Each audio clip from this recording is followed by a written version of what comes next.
పెద్దలు గౌరవనీయులు కల్వకుర్తి మాజీ శాసనసభ్యులు జరాగుండ కల్వకుర్తి మాజీ శాసనసభ్యులు సీనియర్ నాయకులు ఇప్పటిదాకా నీకు దండం పెడతారు మీరు మీరు మీరు ముందు మీరు ముందు కల్వకుర్తి గెలుచుకొని అటెండ్ కానీ మాట్లాడు గౌరవనీయులు అన్న జయపాల్ యాదవ్ అన్న గారు, గౌరవ పెద్దలు మన రాజ్యసభ మాజీ సభ్యులు, పార్టీ ప్రధాన కార్యదర్శి, కేంద్ర కార్యాలయ ఇన్ఛార్జ్ గౌరవనీయులు శ్రీ రావుల చంద్రశేఖర్ రెడ్డి గారు, గౌరవనీయులు మా సోదరి శ్రీమతి ద్యాప విజితారెడ్డి గారు, గౌరవనీయులు మన ఫుడ్ కమిషన్ చైర్పర్సన్ గారు సోదరులు శ్రీ గోలి శ్రీనివాసరెడ్డి గారు, గౌరవనీయులు మా తమ్ముడు సోదరుడు దశరథ్ నాయక్ గారు, గౌరవనీయులు ఇమ్తియాజ్ అహ్మద్ గారు మన మైనారిటీ స్టేట్ ఫైనాన్స్ కార్పొరేషన్ మాజీ అధ్యక్షులు, మున్సిపల్ మాజీ అధ్యక్షులు గౌరవనీయులు సోదరులు శ్రీ ఎడమ సత్యం గారు, గౌరవ అల్లిపురం వెంకటేశ్వర రెడ్డి గారు, అట్లాగే పెద్దలు గౌరవనీయులు శ్రీ ఎడమ వెంకటరెడ్డి గారు, సోదరుడు మన లక్ష్మీ నరసింహారెడ్డి గారు, పరమేష్ గారు, ఇంకా శ్రీనివాస్ యాదవ్ గారు, జోగు వీరయ్య గారు, ఇంకా వేదికపైన ఆసీనులైన పెద్దలందరికీ పేరు పేరున ఈరోజు కల్వకుర్తిలోని మరి వివిధ మండలాల నుంచి విచ్చేసిన పార్టీలో చేరుతున్న మరి సోదరులందరికీ కూడా హృదయపూర్వకంగా స్వాగతం, సుస్వాగతం. జైపాల్ యాదవ్ గారు మరి ఖర్చు తప్పించుకున్నందుకు ప్రోగ్రాం ఇక్కడ పెట్టినా అని చెప్పిండు. చాలా సంతోషం. మరి వాళ్ళకి భువనన పెట్టిరా లేదా? సో ఖర్చు తప్పించిండు, మొత్తానికైతే మీకు భోజనం అయితే పెట్టినా అని చెప్పిండు. చాలా సంతోషం, థ్యాంక్ యూ. జైపాల్ యాదవ్ అన్న మాట్లాడుతూ చాలా విషయాలు చెప్పినారు. అందులో ఇవ్వాలని నాకు తెలిసిన విషయం ఏంటంటే రేవంత్ రెడ్డి నేనే రాజకీయాలకు తెచ్చినా అని చెప్పిండు. సో ఇప్పుడు రేవంత్ రెడ్డిని ఆయన చేస్తున్న దుర్మార్గాలను, ఆయన చేస్తున్న అరాచకాలను ఎవరోళ్ళు అయితే తిట్టుకుంటారో దానికి బాధ్యత ఎవరో మీకు అర్థమైపోయింది. ఇక మరి నిన్ను తిట్టుకుంటారు. ఇలా నువ్వు సీక్రెట్ చెప్పినావు, రేపటి నుంచి నిన్నే తిట్టుకుంటారు, నువ్వు తెచ్చినావు రాజకీయాలకని. సరే, రాజకీయాల్లో అధికారం ఎవరికి శాశ్వతం కాదు. అప్పుడప్పుడు గెలుపు ఉంటుంది, అప్పుడప్పుడు ఓటమి ఉంటుంది. దాని గురించి పెద్ద ఆందోళన పడాల్సిన అవసరం ఏం లేదు. ఎందుకంటే ఈ దేశంలో మనం చాలా చూసినాం. ఇందిరాగాంధీ లాంటి గొప్ప నాయకురాలు, బాగా ప్రజాదరణ కలిగిన నాయకురాలు కూడా ఓడిపోయింది. ఎన్టీ రామారావు లాంటి సూపర్ స్టార్, ఎందుకంటే అసలు ఒకప్పుడు దేవుడు అంటేనే ఎన్టీ రామారావు. కృష్ణుడన్నా రాముడన్నా ఎట్లుంటాడో, అసలు రాముడు కృష్ణుడి కంటే కూడా ఎన్టీ రామారావు గారు సినిమాల్లో ఆయన పాత్ర ఏదైతే ఉండేనో దాన్నే మరి ఇంట్లల్లో అంతా క్యాలెండర్లలో ఉంటుండే. అట్లాంటి ఎన్టీ రామారావు గారు కూడా ఈ దేశంలో మన కల్వకుర్తిలోనే ఓడిపోయినారు. కాబట్టి రాజకీయాల్లో గెలుపులు ఓటములు, ఎత్తు పల్లాలు ఇవన్నీ చాలా చాలా సహజం. 10 ఏళ్ళు మనకు తెలంగాణ రాష్ట్రం సాధించుకున్న తర్వాత ప్రజలు మనకు అవకాశం ఇచ్చినారు. అవకాశం ఇచ్చినాక కల్వకుర్తిలో ఏమేమి చేసినారు కేసీఆర్ గారి నాయకత్వంలో అనే విషయం వివరంగా ఇప్పుడే జైపాల్ యాదవ్ గారు చెప్పినారు. రాష్ట్రంలోనే అత్యధికంగా వ్యవసాయ పంపు సెట్లు ఉన్న కాన్స్టిట్యున్సీ కల్వకుర్తి. అట్లాంటి కల్వకుర్తిలో ఎన్ని సబ్స్టేషన్లు, ఎన్ని ట్రాన్స్ఫారంలు, 24 గంటల కరెంట్ ఇవ్వడానికి ఎంత ప్రయత్నం చేసిందో కేసీఆర్ ప్రభుత్వం చాలా వివరంగా అన్నగారు చెప్పినారు. చాలా సంతోషం. దాంతోపాటు ఉమ్మడి పాలమూరు జిల్లాలో, ఉమ్మడి మహబూబ్నగర్ జిల్లాలో ప్రస్తుత నాగర్ కర్నూలు, వనపర్తి, అట్లాగే గద్వాల, నారాయణపేట, మహబూబ్నగర్ జిల్లాల్లో కొత్తగా కేసీఆర్ గారి ప్రభుత్వం వచ్చిన తర్వాత, తెలంగాణ రాష్ట్రం వచ్చిన తర్వాత 8 లక్షల ఎకరాలకు సాగునీరు ఇచ్చిన ప్రభుత్వం కేసీఆర్ ప్రభుత్వం అనే మాట నేను మీకు గుర్తు చేస్తా ఉన్నాను. పాలమూరు అంటేనే వలసల జిల్లాగా పేరుపడ్డ పాలమూరుకి రివర్స్ మైగ్రేషన్, ఒకవైపు రివర్స్ ఇరిగేషన్ అంటే రివర్స్ పంపింగ్ చేసి, అప్పుడెప్పుడో చెప్తారు పెద్దలు, భగీరథ ప్రయత్నం చేసి దివిలో ఉన్న గంగను భూమికి దించిండు అంటారు. అంటే ఆకాశంలో ఉండే గంగను కిందికి తీసుకొచ్చిండని చెప్తారు ఆనాడు భగీరథుడు. కానీ కేసీఆర్ గారు చేసిన భగీరథ ప్రయత్నం ఎట్లాంటిది అంటే, మీకు ఒక చిన్న ఐడియా ఉండాలి కాబట్టి చెప్తా ఉన్నా ఈ మాట. తెలంగాణను భౌగోళికంగా ఒక్కసారి మనం చూస్తే ఎట్లుంటుందంటే, ఇట్లా ఒక గుడిసెలాగా షేప్ చూస్తే ఒక గుడిసె షేప్లో ఉంటుంది. ఈ గుడిసెలో ఒక వరుస నుంచి, ఒకవైపు నుంచి గోదావరి నది పారుతుంటుంది, ఇంకొక వైపు నుంచి కృష్ణానది పారుతుంటుంది. అంటే మీ వైపు పాలమూరు పక్కకెళ్ళి కృష్ణానది పార్కం ఉంటుంది, యువతల పైన ఆదిలాబాద్కి నుంచి మొదలు పెడితే కింది దాకా నిజామాబాద్ ఆదిలాబాద్ మధ్యలోకి వెళ్ళి మొదలు పెడితే కింద భద్రాచలం దాకా గోదావరి నది పారుతుంది. కానీ భూమి ఇట్లా ఎత్తు మీద ఉంటుంది, నది కిందికి వెళ్ళిపోతుంటుంది. కృష్ణానది 110, 120 మీటర్ల మీద కృష్ణానది పారుతుంటుంది. అట్లాగే గోదావరి చూస్తే 80, 90, 100 మీటర్ల మీద సముద్ర మట్టానికి 80, 90, 100 మీటర్ల మీద గోదావరి పారుతుంది. ఇప్పుడు మనం కూర్చున్న హైదరాబాదు 535 మీటర్ల మీద ఉంటుంది. అంటే మీ కృష్ణా నది ఏదైతే శ్రీశైలం కాల నుంచి మొదలు పెడితే కింద ఆ బీచ్పల్లి దాకా ఉన్నదో అదంతా కూడా 100-120 మీటర్ల మీద ఉంటే హైదరాబాద్ 400 మీటర్లు ఇంకా పైన. అందుకే ఇట్లుంటుంది తెలంగాణ అని చెప్తున్నా మీకు. అంటే ఒక గుడిసె లెక్క. మరి నీళ్లు పైకి తేవాలంటే, నీళ్లు ఈ పైన ఉండే భూభాగానికి తేవాలంటే మార్గం ఏంది? అందులో ఇప్పుడే మీ అన్న జయపాలన్న మన లక్ష్మీదేవిపల్లిని యాడ్ చేసినాడు. ఏది మన కొందుర్గు మండలం షాద్నగర్ కాన్స్టిట్యున్సీ లక్ష్మీదేవిపల్లి. లక్ష్మీదేవిపల్లి 660 మీటర్ల మీద ఉంటుంది. అక్కడ 660 మీటర్ల మీదకి ఉంటుంది. ఏది కృష్ణానది 120 మీటర్ల మీద ఉంటే లక్ష్మీదేవిపల్లి 660 మీటర్ల మీదికి, అంటే దగ్గర దగ్గర 400 మీటర్లు 500 మీటర్లు పైన ఉంటుంది అన్నట్టు. 1/2 కిలోమీటర్ మీద ఉంటుంది లక్ష్మీదేవిపల్లి. మరి నీళ్ళు ఎట్లా తేవాలి? షాద్నగర్కి ఎట్లా రావాలి? జడ్చర్లకి ఎట్లా రావాలి? కల్వకుర్తికి ఎట్లా రావాలి? అచ్చంపేటకి ఎట్లా రావాలి? నాగర్ కర్నూలుకి ఎట్లా రావాలి? వనపర్తికి ఎట్లా రావాలి? నారాయణపేటకి ఎట్లా రావాలి? ఏం చేయాలి ఆలోచించి కేసీఆర్ గారు మరి ఇంజనీర్లతోన ఇంకా ఇతర పెద్దలతోన ఆలోచించి నీటిని 2 మార్గాలు ఉంటాయి తెనిక.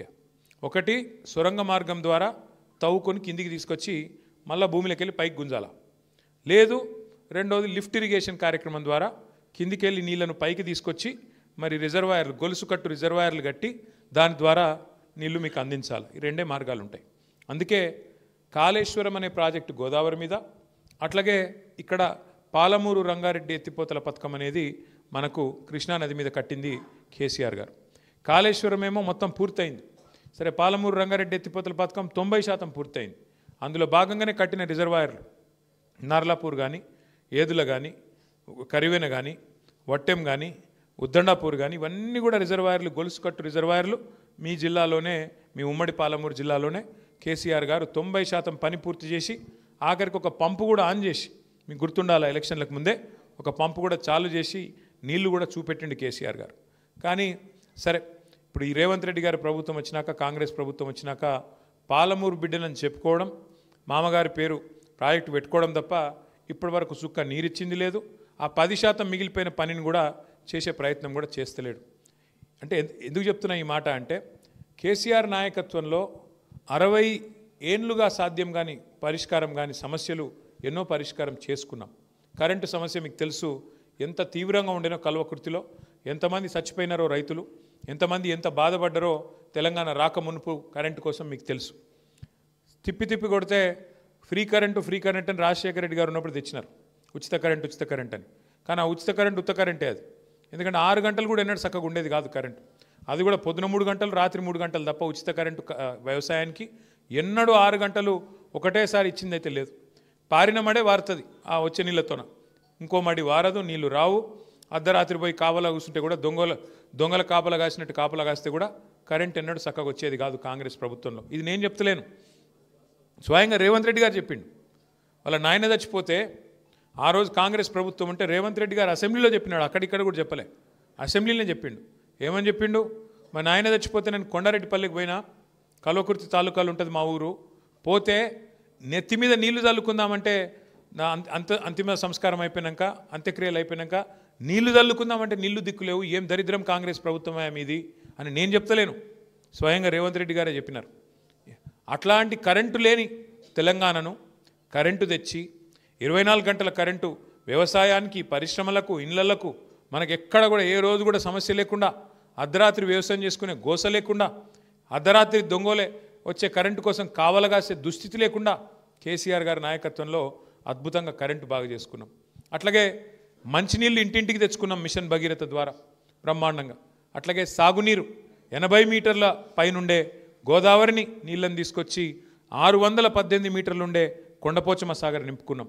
అట్లాగే 120 మీటర్ల మీద ఉండే మీ సోమశిల నుంచి బ్రహ్మాండంగా పైకి మొత్తం మీ రిజర్వాయర్లన్నింటినీ కట్టుకొని నీళ్లు నింపుకోవడానికి కూడా సౌలత్ ఏర్పాటు చేసుకున్నాం.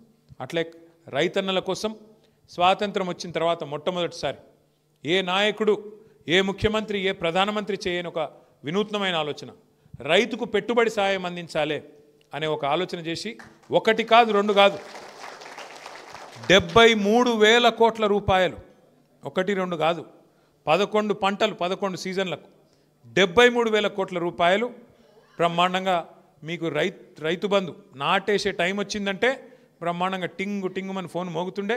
మీరు ఏం పైరవి చేసే అవసరం లేకుండా, దరఖాస్తు పెట్టే అవసరం లేకుండా, దండం పెట్టే అవసరం లేకుండా ఖాతాలో వచ్చి పైసలు పడేది.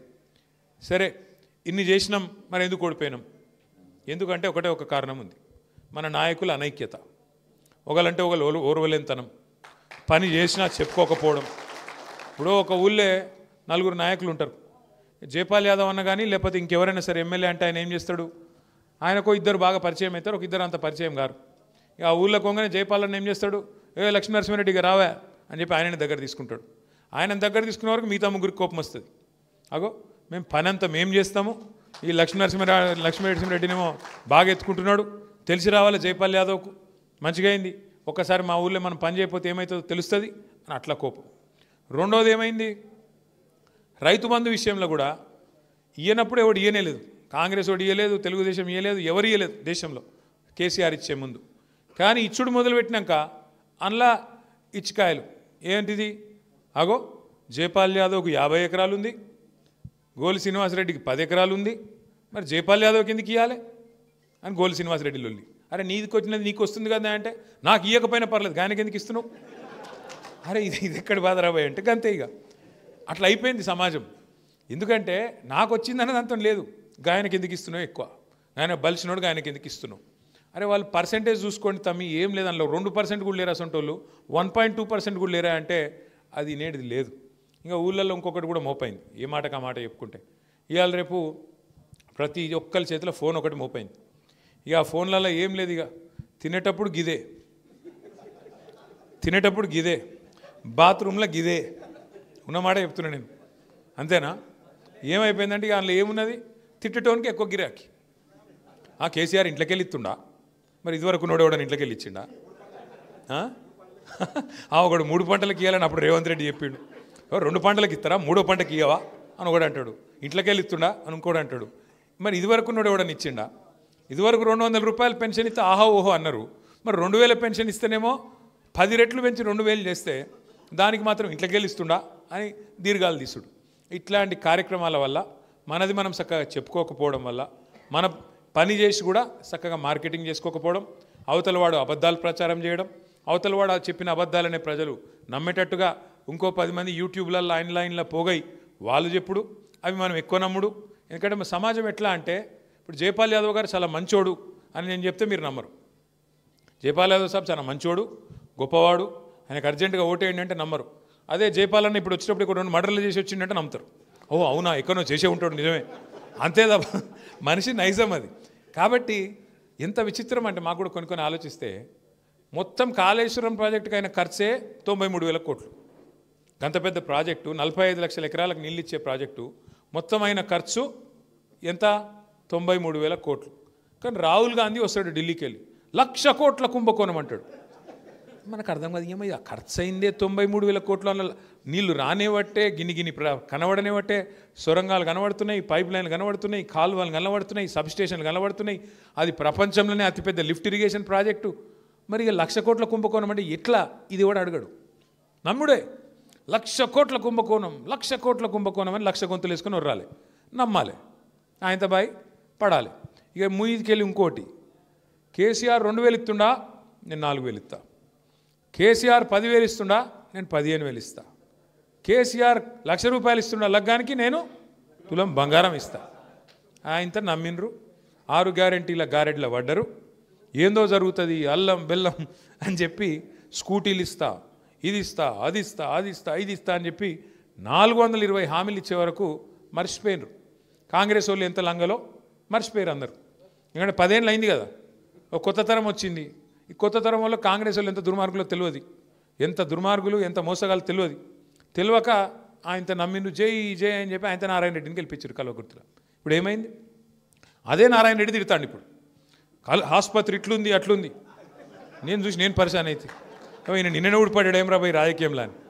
మరి 60 ఏళ్ళు నీ గవర్నమెంట్ ఉండే కదా, 2 ఏళ్ళు నీ గవర్నమెంట్, ఇప్పుడున్నది, ఇదివరకు 60 ఏళ్ళు నువ్వే ఉంటావు కదా. ఆసుపత్రి ఇట్లుంది అట్లుంది అంటే మరి ఎవడు బాధ్యుడు? 60 ఏళ్ళు ప్రభుత్వం చేసినోడు బాధ్యుడా? 10 ఏళ్ళు నడిపిన కేసీఆర్ గారు బాధ్యుడా? ఎవరు బాధ్యుడే? నాకు అర్థం కాదు. ఇట్లాంటి వాళ్ళు ఇవాళ నాయకులు వాళ్ళ పార్టీని వాళ్ళు విమర్శించేటోళ్ళు చాలామంది తయారైనారు.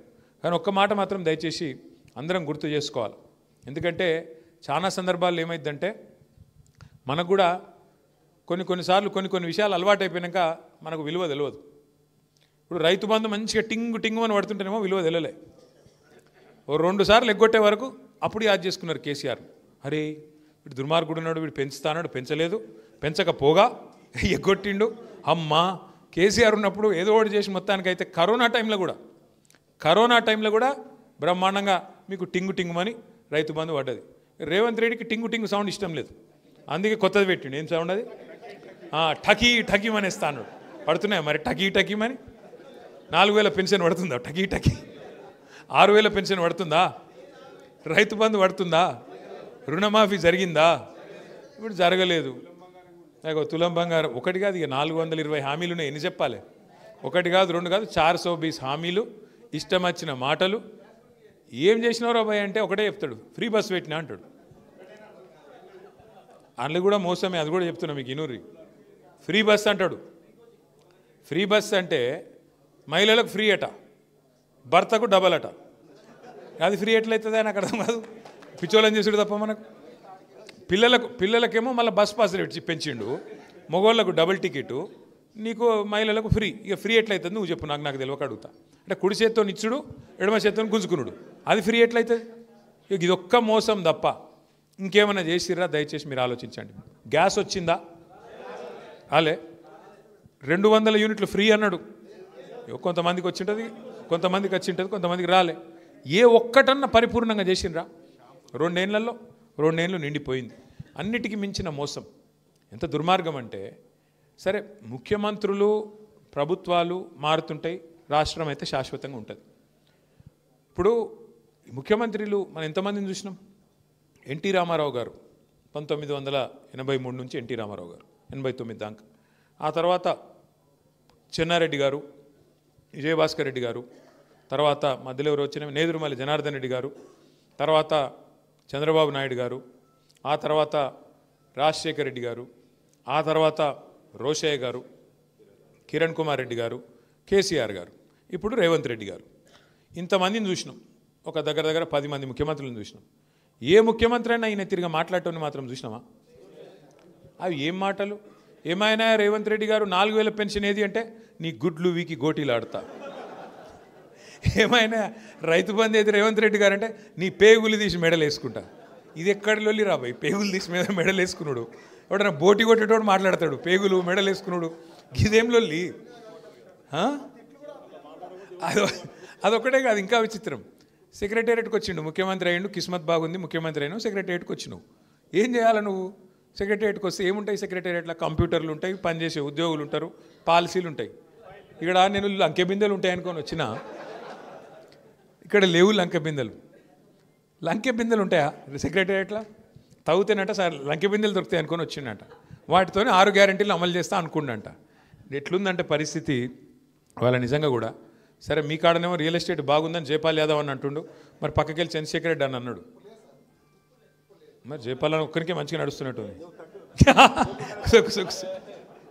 అయితే సరే ఆగాగు, తొందరపడకు. అయితే మిగతా దగ్గర అది కూడా లేదు. అట్లా అన్న చెప్పేది ఏంటంటే, మిగతా దగ్గర మొత్తం పడిపోయింది, మన కాడ పడిపోలేదు, అట్లా ఆగి ఉందని చెప్తున్నాడు. అయితే పక్కకెళ్ళి చంద్రశేఖర్ రెడ్డి అని అంటుండు, మరి కోట్ల రూపాయల విలువ ఉండే భూములు పెట్టుకొని 50 లక్షలు ఖర్చు పెట్టడానికి ఎందుకు కింద మీద అవుతున్నావు అని పక్కకెళ్ళి అన్న అంటు. నేనేమంటా అంటే, మీరు ఎక్కతొక్క టెన్షన్ పడేది ఏం లేదు. ఇవన్నీ కూడా జరుగుతూనే ఉంటాయి రాజకీయాల్లో. అప్పుడప్పుడు కింద పడతాం, అప్పుడప్పుడు లేస్తాం. కానీ ఒకటి మాత్రం పక్కా, ఇవాళ ఏ ఊర్లో అయినా 10 మంది గుమిగూడితే, ఒక పెళ్ళి అయినా, ఒక సావైనా, పండుగ అయినా, ఒక 10 మంది దోస్తులో ఇంకోటో ఒక దగ్గర కూర్చుంటే మాత్రం ఇలా ఒక్కటే మాట నడుస్తున్నది, తొందరగా కేసీఆర్ను మళ్ళీ తెచ్చుకోవాలి రాబాయ్ ఎట్లన్నా చేసి అనే మాట నడుస్తుంది. సరే ఈ మధ్యలో చిన్న ఎలక్షన్లు ఉన్నాయి, చిన్న చిత్కా ఎలక్షన్లు ఉన్నాయి. ఒకటి జెడ్పీటీసీ అంటే, ఒకటి ఎంపీటీసీ అంటే, సర్పంచ్ అంటే, ఇవి నడుస్తూనే ఉంటాయి. అస్సలు ఎలక్షన్ మాత్రం 2028లో ఉంటుంది బరాబర్. అందులో మాత్రం నేను ఇవాళ చెప్తున్నా, మీకు రాసి పెట్టుకోండి, తిరిగి ప్రజలు కేసీఆర్ గారిని తెచ్చుకోవడం పక్కా. ఇది ఎవరు ఆపలేరు, ఎందుకంటే ప్రజలు డిసైడ్ అయిపోయింది. ఈసారి మళ్ళీ ప్రయోగాలు చేయరు. కేసీఆర్ ఉన్నప్పుడు రైతు బంధు పడుతుండే, కేసీఆర్ ఉన్నప్పుడు రైతు బీమా వచ్చింది, కేసీఆర్ ఉన్నప్పుడు బ్రహ్మాండంగా వ్యవసాయం నడిచింది, పంటలు కొంటుండే, అన్ని రకాలుగా ప్రజలకు, పేద ప్రజలకు ముఖ్యంగా మంచి జరిగింది. కాబట్టి ప్రజలంతా అమాయకంగా ఏం లేరు. ప్రజలు టైం కోసం చూస్తాను అంతే. ఏమన్నా సందు దొరుకుతుందా, ఏదైనా మధ్యలో ఎలక్షన్ వస్తుందా అని చూస్తే మధ్యలో వస్తలేవు.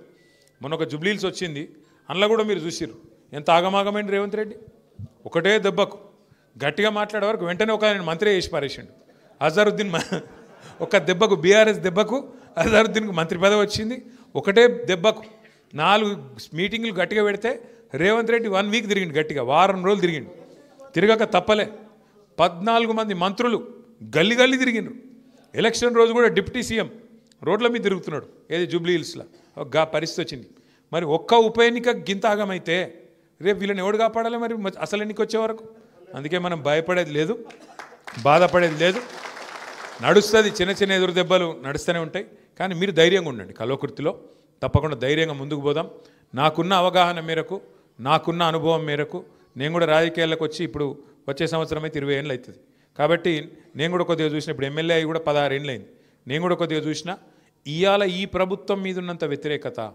బహుశా భారతదేశంలో ఏ ప్రభుత్వానికి కూడా ఇంత తొందరగా వ్యతిరేకత వచ్చిన ప్రభుత్వం అయితే ఎక్కడ లేదు కాబట్టి మనం ఏం బాధపడాల్సిన అవసరం లేదు కాంగ్రెస్ వాళ్ళు ఒకరినొకటి అనుకుంటారు గుద్దుకుంటారు ఒక నంగిలాగా ఇంకోటి చింపేస్తాడు ఆఖరికి మనం ఏం లేకుండా మనం కలిసి కట్టుకుంటే చాలు మన ఓటమికి కారణం అనైక్యత మన ఓటమికి కారణం ఐకమత్యం లేకపోవడం మన ఓటమికి కారణం మనం కలిసికట్టుగా నడవకపోవడం నేను జైపాల్ యాదవ్ గారిని అదేవిధంగా ఇతర పెద్దలందరినీ కూడా కోరుతా ఉన్నా వేదిక మీద రేపు ఇంకా చాలా మార్పులు చేర్పులు ఉంటాయి సర్పంచ్ ఎలక్షన్లు అయిపోగానే మనం కూడా వెంటనే మెంబర్షిప్ కార్యక్రమం పెట్టుకుందాం సంస్థాగత నిర్మాణం చేసుకుందాం క్యాడర్ను బ్రహ్మాండంగా తయారు చేసుకుందాం ప్రతి ఊళ్ళో కమిటీలు బూత్ కమిటీలు కానీ గ్రామ కమిటీలు కానీ మండల కమిటీలు కానీ నియోజకవర్గ కమిటీలు కానీ జిల్లా కమిటీలు కానీ వేసుకుందాం వచ్చే సంవత్సరంలో మనకు ప్రతి జిల్లాలో ఆ పార్టీ ఆఫీస్ ఉన్నది మీ నార్కర్నూలు జిల్లాలో ఉన్నది రంగారెడ్డి జిల్లాలో పార్టీ ఆఫీస్ ఉన్నది ఎక్కడికక్కడ జిల్లాల్లో శిక్షణ కార్యక్రమాలు పెట్టుకుందాం అన్ని విషయాలు మీకు తెలియాలి రేవంత్ రెడ్డి చేస్తున్న మోసం మీకు తెలిస్తేనే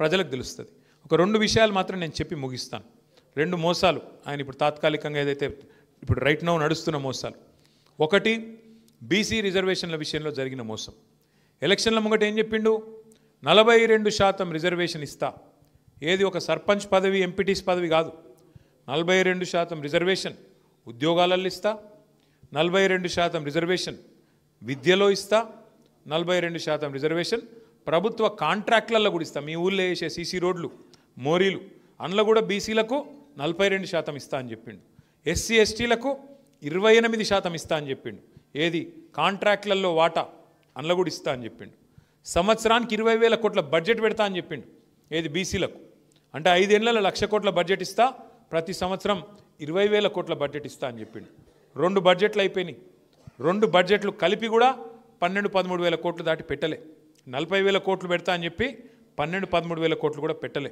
దాంతోపాటు రిజర్వేషన్ ఏదో కేసీఆర్ గారు తగ్గించిండు నేను పెంచుతా మొత్తం కేసీఆరే అన్యాయం చేసిండు అని అడ్డం పొడువు అసెంబ్లీలో బయట మాట్లాడిండు మీరు చూసే ఉంటారు కేసీఆర్ గారు ఉన్నప్పుడు ఆనాడు పంచాయతీ ఎన్నికల్లో 24% రిజర్వేషన్ ఉండే బీసీలకు మరి ఇలా ఎంత ఉన్నది బీసీలకు పంచాయతీల ఎన్నికల్లో చెప్పిందేమో 42 ఇచ్చిందేమో 17 అంటే 25%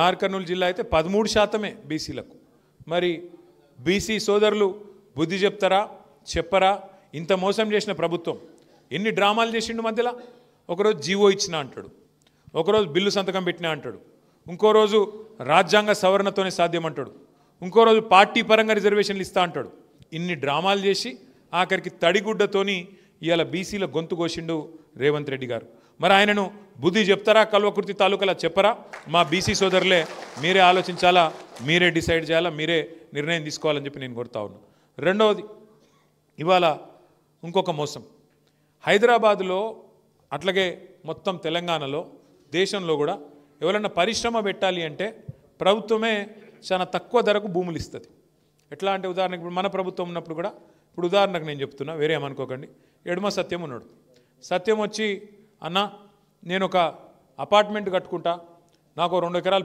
భూమి అంటే నేను ఇస్తానా అపార్ట్మెంట్కి నేను ఎందుకు ఇస్తానా ఇయ్యా నువ్వు పరిశ్రమ పెడతా అంటే ఇస్తా అని చెప్తా సో అదే సత్యం వచ్చి అన్న 2 ఎకరాలు నాకు ఇయ్యు నేను మంచిగా ఒక పరిశ్రమ పెడతా 200 మందికి ఉద్యోగాలు ఇస్తా అంటే బయట మార్కెట్లో ₹1,00,00,000 ఎకరం ఉంటే కూడా దాన్ని కేవలం 10 లక్షల రూపాయలకే ఇచ్చి నువ్వు నడుపు తమ్ముడు నువ్వు పరిశ్రమ పెడితే కొలువులు వస్తాయి ఉద్యోగాలు వస్తాయి దాంతోపాటు రాష్ట్రానికి ఆదాయం వస్తుంది అని చెప్పి ఏ ప్రభుత్వం ఉన్నా పరిశ్రమలకైతే భూములు ఇస్తుంది మళ్ళీ పరిశ్రమకు ప్రోత్సాహకం కూడా ఇస్తుంది ఎందుకు ఇస్తాం ఉద్యోగాలకు వాటితో పాటు రాష్ట్రానికి కూడా ఆదాయం వస్తుంది, ప్రజలకు కూడా సంపద పెరుగుతుందని ఇస్తాం. ఇప్పుడు ఏమైంది అంటే గత 50-60 ఏళ్లలో హైదరాబాద్ మహానగరం చుట్టూ ఒక 21 పారిశ్రామిక వాడలు వచ్చినాయి. ఇట్లనే ప్రభుత్వాలు ఏం చేసినాయి, ఒక్కొక్క ప్రభుత్వం తెలుగుదేశం కావచ్చు, కాంగ్రెస్ కావచ్చు, టీఆర్ఎస్ కావచ్చు, పారిశ్రామిక వాడలు ఏర్పాటు చేస్తాం. ఎందుకంటే అందరికి గవర్నమెంట్ ఉద్యోగాలు ఇవ్వలేం కదా, అందుకే పరిశ్రమలు పెడితే మన పిల్లలకు కొలువులు వస్తాయని పరిశ్రమలు వాడలు ఏర్పాటు చేస్తాం. చెర్లపల్లి, నాచారం, మల్లాపూరు, కాటేదాను, బాల్నగరు, జీడిమెట్ల, పాశమైలారం, పటాన్చెరు చుట్టూతా బోలెడన్ని పారిశ్రామిక వాడలు ఉన్నాయి. ఇప్పుడు ఏమైంది, ఆ వాడలు పెట్టినప్పుడేమో ఊరవతలు ఉండే, కానీ తర్వాత హైదరాబాద్ వెరుక్కుంటూ పోయింది, అవన్నీ ఊరు మధ్యలోకి వచ్చినాయి. ఊరు మధ్యలోకి వచ్చేవారికి ఏమైంది, ఒక్కొక్క భూమి ఒక్కొక్క ఎకరం బాగా కాస్ట్లీ అయిపోయింది. వాళ్ళందరికీ ఇచ్చిన భూములు ప్రభుత్వమే ఇచ్చింది చాలా తక్కువకు. రైతుల కాడనో లేకపోతే ప్రభుత్వ భూమిలో ₹1,00,00,000 ఉన్న భూమిని 10 లక్షలకే ఆ రోజు వాళ్ళకి కట్టబెట్టినాం. ఇవాళ రేవంత్ రెడ్డి గారి నిర్ణయం ఏం తెలుసా, ఆయన ప్రభుత్వం నిర్ణయం 9,300 ఎకరాల భూమి ఏది హైదరాబాద్లోని 21 పారిశ్రామిక వాడల్లో 9,300 ఎకరాల భూమి. అంటే ఒక్కొక్క ఎకరం హైదరాబాద్లో ఎక్కడ కూడా 40-50 కోట్లకు ఎక్కడ తక్కువ లేదు ఎకరం. నేను చెప్పేది ఎక్కడ కూడా 1,50,000-2 లక్షల రూపాయలకు తక్కువ లేదు గజం.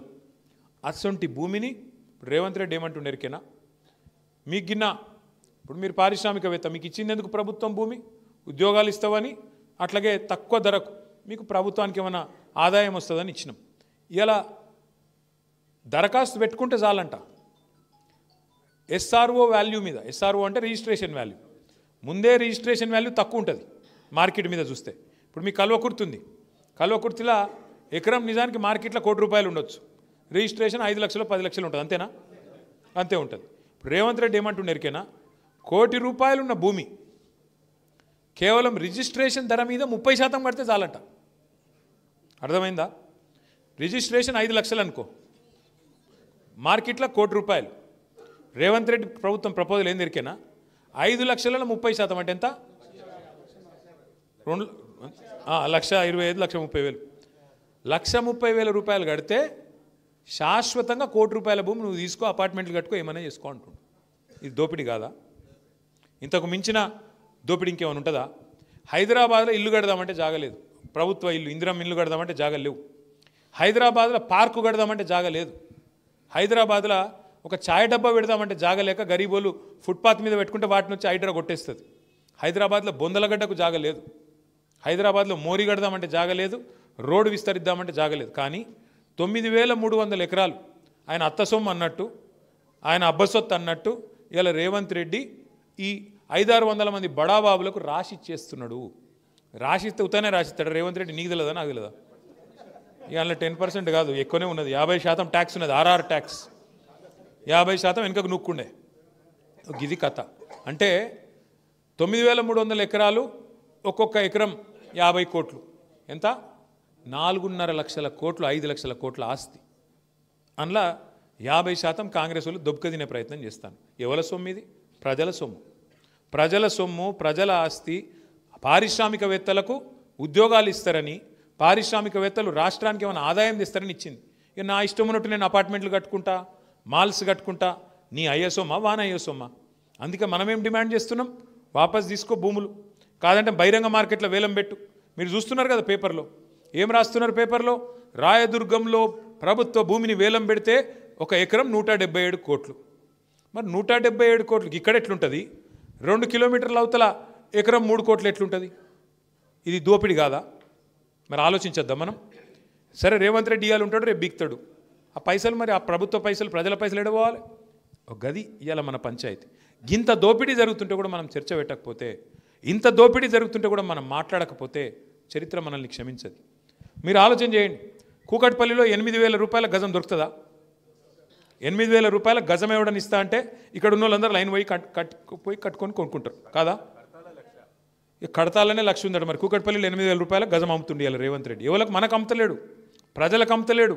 బడా పారిశ్రామికవేత్తలు, ఆయన అన్నదమ్ములు, కొండలరెడ్డి, తిరుపతి రెడ్డి, కృష్ణారెడ్డి, ఇంకెవరున్నారు వాళ్ళ అన్నదమ్ములు, ఇక పేర్లు ఎందుకు తిన్నాక కానీ, వాళ్ళందరూ కలిసి గుంపయి ఇవాళ వెనకకెళ్ళి రాయించుకొని వేరే వాళ్ళ పేర్ల మీద అగ్రిమెంట్లు పెట్టి దొంగతనం చేసి మొత్తం 9,300 ఎకరాలు దొబ్బేసే ప్రయత్నంలో ఉన్నాడు. ఆయన ముఖ్యమంత్రి పని చేస్తలేడు, రియల్ ఎస్టేట్ బ్రోకర్ పనే చేస్తాడు. ఉన్నమాట చెప్తున్నాను.